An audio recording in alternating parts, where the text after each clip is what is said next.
Superman El Último Escape is a Morgan hypercoaster at Six Flags Mexico in Mexico City.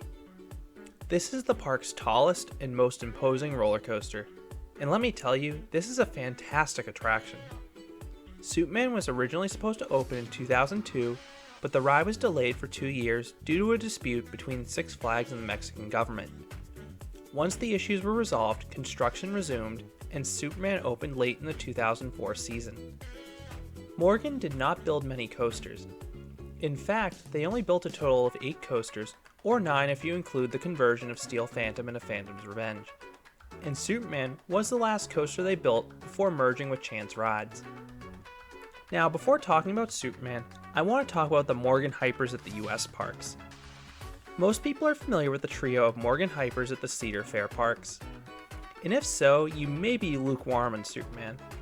Wild Thing, Steel Force, and Mamba are considered by many to be among the tamest hypercoasters out there. And I tend to agree with that notion. All those coasters have strong first halves, but the mid-course trim tends to bring the train to a complete halt, killing the speed and airtime in the second half. Steel Eel at SeaWorld San Antonio is a step above the Cedar Fair Hypers. The airtime in the first half is more intense, but it can suffer the same flaw in the second half if the mid-course trim bites too hard. And then there's Phantom's Revenge, which is on a completely different level. This coaster is an elite hypercoaster with breakneck pacing and serious ejector airtime. So going into Superman, I expected to be closer to the Cedar Fair Hypers. Now, Superman definitely wasn't as good as Phantom's Revenge, I'll say that now. But it blew my expectations away. It was easily better than the other 4 Morgan hypercoasters. Superman is located towards the front of Six Flags Mexico, so most guests will head there immediately after opening.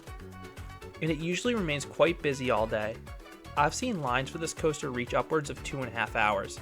For that reason, I strongly recommend investing in a flash pass. Unlike the US parks where these skip the line passes can cost upwards of $100, the flash pass at Six Flags Mexico costs roughly $10 to $20 US, and you will save a ton of time. The lengthy queue line is not the fault of the operators. The staff working Superman pumps trains out incredibly quickly. The reason Superman generates long lines is the ride's immense popularity, and if the ride runs at reduced capacity during the off-season. I experienced the latter when I visited the park in late January.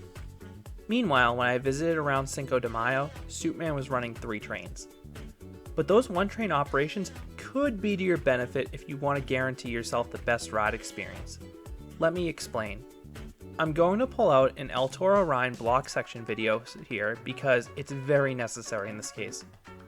Superman actually has 6 block zones: the station, the pre-lift, the lift hill, the mid-course, the service break, and the final break. Only one train can occupy each block zone at a time. When Superman runs 1 or 2 trains, the trains will speed through the mid-course brake run with absolutely no braking or trimming. When Superman hits the service brake, or the first half of the final brake run, you are slowed down significantly, but you overshoot this brake run and do not come to a complete stop until after you clear that block zone. When Superman runs 3 trains, it is possible to get trimmed significantly on the mid-course. If the final brake run is still occupied by the time a train hits the mid-course will have to slow the train down. This reduced speed is to ensure the train is able to come to a complete stop on the service block.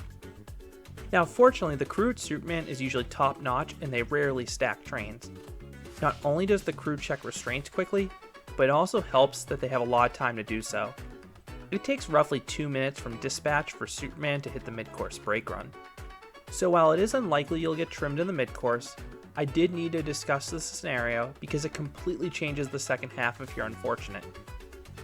Superman runs the familiar Morgan hypercoaster trains, and there are pros and cons of these trains. I hate their boxy appearance and how oversized they are. Because you aren't as exposed as you are in an Intamin or a B&M hypercoaster train, you don't get the same sense of speed. But the positive of the Morgan trains are the fairly loose restraints. You're likely going to have an inch or so space with the restraints in this coaster, and that really allows you to experience this coaster's airtime in full. Superman begins with the lead up to the lift hill. Recently, everyone has been raving about the RMC pre-lifts, but for the most part, RMC pre-lifts do not give airtime despite their frenetic profiling. Superman legitimately gives airtime before the lift hill. Superman Station is located atop a hill, roughly 50 feet above the start of the lift, so you gain some appreciable speed in this section. And this pre-lift is in the middle of the woods, so you actually feel isolated from the rest of the park as well. The initial dip gives you some speed, but the second hill is where the airtime begins. You get a quick pop throughout the train, but the second half of this hill banks down the hillside, giving riders some solid laterals. You then jump up onto a brake run, giving everyone a pop of airtime.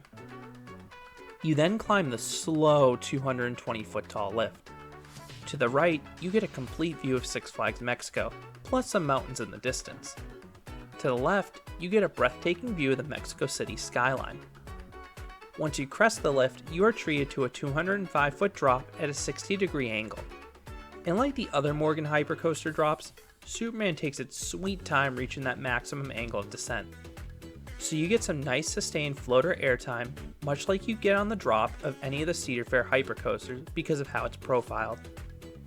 After whizzing through a quick tunnel, you traverse this giant camelback and it gives some good floater airtime. You then drop down to this 360-degree helix that feels a bit underbanked, so you get some strong laterals combined with some decent positive g-forces.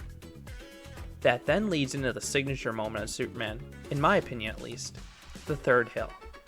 On my first ride, I was not prepared for what this hill was going to do to me. You get some insanely powerful and sustained floater airtime. That alone would have made this hill memorable. But the backside of this camelback is a curved drop. So while you're still levitating above your seat, you get thrown to the side. I felt like I was going to cross over the seat divider. The airtime and lateral combination was that strong. You then sharply climb into the mid-course brake run, getting a strong pop of ejector airtime. The lone bit of ejector airtime on the entire coaster. And this is where the experience can be made or broken by the mid-course. If the mid-course does not trim you, as shown in the official POV, the drop off the mid-course and subsequent two camelbacks gives strong and sustained floater airtime. You then climb back up the hill on this underbanked turn, getting another dose of laterals. And then you round this slow turn, giving a breathtaking view of Mexico City before bouncing into the brake run. Superman has this awkward little bunny hill, sort of like the final hill on Six Flags Over George's Goliath, that's too abrupt to give traditional airtime. Rather, it sort of just throws you forwards a bit. Now, let's talk about what happens if the mid-course brake run trims you. The airtime in the back row on the drop off the mid-course? Gone. The glorious sustained floater airtime on the camelbacks? Downgrade that to mild floater airtime. The laterals on the subsequent turn? Mostly eliminated. But at least the views of Mexico City can't be taken away on the final turn. One last thing I want to note with Superman is that this coaster's queue line has some fantastic theming at the start. The first section of the queue is themed to the Daily Planet, so you pass a series of detailed offices with all sorts of paraphernalia. It's a better version of the queue line for Amazing Adventures of Spider-Man and Islands of Adventure. And this is a lot more detailed than you'll find in the US Superman rides, where the queue line consists of cardboard cutouts, if you're lucky. And the Flash Pass merge point occurs after the Daily Planet building, so everyone gets to see all this detail. So what would I rate Superman Último Escape? If the mid-course trim isn't active, this coaster would get a 9.5 out of 10. If the mid-course trim is active, I'd say Superman loses a point. That trim can really hurt the ride's pacing and out of control feeling in the second half. But because you are untrimmed more often than not, I will give Superman a final score of 9.25 out of 10. Again, because that's more likely than not you're going to experience Superman at its wildest. This really is an excellent hypercoaster. It has some wonderful floater airtime combined with more laterals than most hypercoasters. Plus, you have that gorgeous skyline of Mexico City in the background. What are your thoughts about Superman Último Escape? Have you ridden this Morgan Hyper, or is it on your bucket list? I would love to hear your comments about this or any of the Morgan Hypers in general down below. If you enjoyed this review, I'd appreciate if you gave this video a like and considered subscribing, as I'll have more roller coaster and amusement park reviews here at Canopy Coaster. Thanks for listening.